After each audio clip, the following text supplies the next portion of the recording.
Hello বন্ধুরা, তোমরা নিজেরা একা একা কীভাবে যে কোনো কাজ সেলাই মেশিনের অয়েল সিল বা তেলের ট্যাঙ্কির রবার কীভাবে চেঞ্জ করবেন, এই ভিডিওটা সম্পূর্ণ মনোযোগ দিয়ে দেখুন।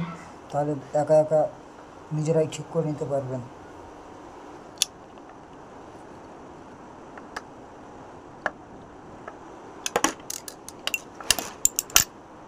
প্রথমে নতুন অয়েল সিলটা দিয়ে চারটে সেন্টারে লাগিয়ে নেবে।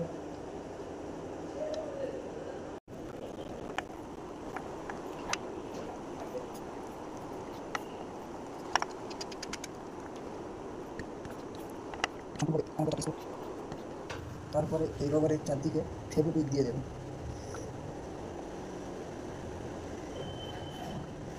দেওয়ার পর চারটি স্ক্রুর মাথায় ফেভিকুইক দিয়ে দেবেন। লাগানোর আধা ঘন্টা পরে মেশিন অন করবেন। কমপ্লিট।